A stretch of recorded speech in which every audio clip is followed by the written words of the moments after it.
கேது பகவான் கன்னிராசிக்கு பார்த்தீங்கன்னா இப்போ 12ஆம் பாவத்தில் போய் இருக்காரு.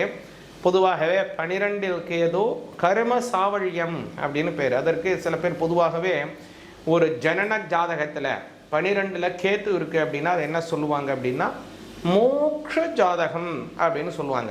அதாவது இதற்கு பிறகு இவருக்கு வேறு எந்த விதமான பிறப்பும் கிடையாது அப்படிங்கிறது தான் அதற்கு உண்டான ஒரு அர்த்தம். அந்த மாதிரியான ஒரு அர்த்தத்தை கொடுக்கும்படியான ஒரு கிரக சஞ்சாரம் இப்போ உங்களுக்கு ஏற்படுதுங்க.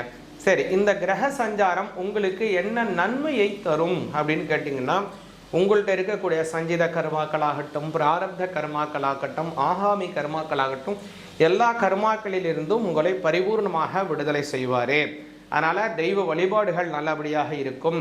உங்களுக்கு இவ்வளவு நாள் ஏற்பட்டு வந்த அவப்பெயர்களை மாற்றுவார். 6ஆம் பாவத்தில் இருக்கக்கூடிய ராகு பகவான் உங்களுக்கு மதிப்பு, நல்ல பட்டம் அதை கொடுப்பாரு. கூடுதலாக ஒரு நல்ல விஷயம் என்னன்னா, குருவினுடைய பார்வையும் அவருக்கு பூர்ணமாக கிடைப்பதனால அதனால் ஒரு சில மருத்துவ செலவுகள் ஏற்படுவதற்கு வாய்ப்பு இருக்குது. அதில் நீங்கள் கவனமாக இருக்கணும்.